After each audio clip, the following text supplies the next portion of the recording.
ബിസിനസ്സിൻ്റെ സക്കാത്ത് കാൽക്കുലേറ്റ് ചെയ്യുമ്പോൾ, പ്രത്യേകിച്ച് ഇൻവെൻട്രിൻ്റെ സക്കാത്ത് കാൽക്കുലേറ്റ് ചെയ്യുമ്പോൾ നമ്മൾ എന്തൊക്കെയാണ് ശ്രദ്ധിക്കേണ്ടത്?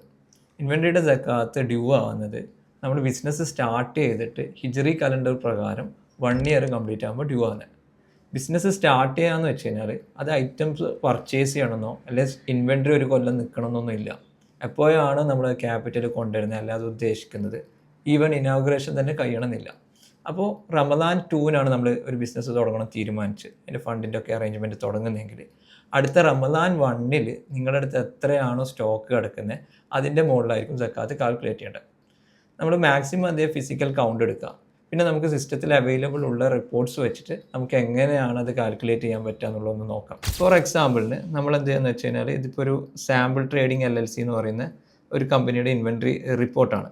ഇതിൽ നിന്ന് നമ്മൾ എന്ത് ചെയ്യാന്ന് വെച്ച് കഴിഞ്ഞാൽ ഇൻവെൻട്രി വാല്യൂ അതിലുണ്ട്, അതിൻ്റെ എത്ര യൂണിറ്റ് കോസ്റ്റ്, അതിൻ്റെ കാറ്റഗറി, എല്ലാ കാര്യങ്ങളും ഉണ്ട്. അപ്പോൾ ആ വാല്യൂ വെച്ചിട്ട് എന്താണെന്ന് പറഞ്ഞു കഴിഞ്ഞാൽ ഓരോ ഈച്ച് പ്രൊഡക്റ്റിൻ്റെ വാല്യൂ കിട്ടും. അപ്പോൾ അതിൻ്റെ ടോട്ടൽ ഏറ്റവും താഴെയുണ്ട്, അത് ഓൾമോസ്റ്റ് 1.606 മില്യൺ ആണ് വരുന്നത്. അപ്പോൾ അത് നമ്മളെന്ത് ഇവിടെ ഇൻവെൻട്രി വാല്യൂ എന്നുള്ള രൂപത്തിൽ എന്ത് ചെയ്തിട്ടുണ്ട്, കൊടുത്തിട്ടുണ്ട്. അത് കോസ്റ്റിലാണ് വരുന്നത്. അപ്പോൾ നോർമലി കോസ്റ്റിൽ വരുന്നുണ്ടെങ്കിൽ നമ്മൾ സക്കാത്ത് കാൽക്കുലേറ്റ് ചെയ്യേണ്ടത് സെല്ലിംഗ് പ്രൈസിലാണ്. അപ്പോൾ കഴിഞ്ഞ വർഷത്തെ ഒരു GP എടുത്തു, അപ്പോൾ അതൊരു 30% വരുന്നത്. അപ്പോൾ ആ GPൻ്റെ വരുമ്പോൾ കോസ്റ്റ് വരുന്നത് 70% ആയിരിക്കും. അപ്പോൾ ഇൻവെൻട്രി വാല്യൂവിൽ നമ്മൾ എന്ത് ചെയ്യുന്നത് വെച്ച് കഴിഞ്ഞാൽ ആ എമൗണ്ടിനെ ഡിവൈഡ് ബൈ 0.7 അടിച്ച് കഴിഞ്ഞാൽ, കോസ്റ്റിനെ 0.7 കൊണ്ട് ഡിവൈഡ് ചെയ്ത് കഴിഞ്ഞാൽ നമുക്ക് എന്ത് ചെയ്യാൻ പറ്റും, അതിൻ്റെ സെല്ലിംഗ് പ്രൈസ് കിട്ടും.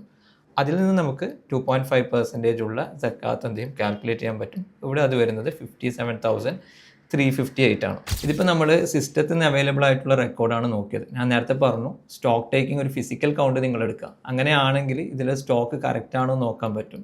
അതേപോലെ തന്നെ ഡാമേജ് ആയിട്ടുള്ളതാണെങ്കിൽ മാറ്റി വെക്കാൻ പറ്റും. പിന്നെ നോൺ മൂവിങ്ങിലായിട്ടുള്ളത് സെയിൽ ചെയ്ത് ഒഴിവാക്കാൻ പറ്റുകയാണെങ്കിൽ നിങ്ങളെ സക്കാത്ത് കാൽക്കുലേഷൻ നമുക്ക് മോഡറേറ്റ് ആയിട്ട് ചെയ്യാൻ പറ്റും. അപ്പോൾ ആ രൂപത്തിൽ എന്ത് ചെയ്യുക, അത് ശ്രദ്ധിക്കുക. പിന്നെ മറ്റൊന്നെന്ന് പറഞ്ഞു കഴിഞ്ഞാൽ സക്കാത്ത് എപ്പോഴാണ് കാൽക്കുലേറ്റ് ചെയ്യേണ്ട ഡ്യൂ ഡേറ്റ് നിങ്ങൾ അറിഞ്ഞിരിക്കുക. ആ ഒരു ഡേറ്റിനോട് അടുപ്പിച്ചിട്ട് എന്ത് ചെയ്യുക, വലിയ ഓർഡേഴ്സോ അല്ലെങ്കിൽ വലിയ കണ്ടെയ്നേഴ്സോ വലിയ കാര്യങ്ങളോ എന്ത് ചെയ്യുക, കൊണ്ടുവരാതിരിക്കുക. അങ്ങനെ വരുമ്പോൾ ആ സമയത്ത് സ്റ്റോക്ക് കൂടും. അതുകൊണ്ട് തന്നെ സക്കാത്തിൻ്റെ ലയബിലിറ്റിയും എന്താവും, കൂടും. സക്കാത്ത് കാൽക്കുലേഷൻ അക്കൗണ്ടിങ് റെക്കോർഡ്സ് ഉപയോഗിച്ച് എങ്ങനെ കാൽക്കുലേറ്റ് ചെയ്യാമെന്നാണ് ഞാൻ പറഞ്ഞിട്ടുള്ളത്. സക്കാത്തിൻ്റെ കാര്യത്തിൽ നിങ്ങൾക്ക് എന്ത് ചെയ്യാം, ഒരു കൃത്യമായ ഒരു ഫിഖ് പണ്ഡിതൻ്റെ അടുത്തുനിന്ന് അവരുടെ ഇൻസ്ട്രക്ഷൻ വാങ്ങിയിട്ട് ഈ ഡീറ്റെയിൽസ് യൂസ് ചെയ്തിട്ട് കൃത്യമായി കണക്കാക്കി നിങ്ങൾക്ക് എന്ത് ചെയ്യാൻ പറ്റും, സക്കാത്ത് കൊടുക്കാൻ പറ്റുന്നതാണ്.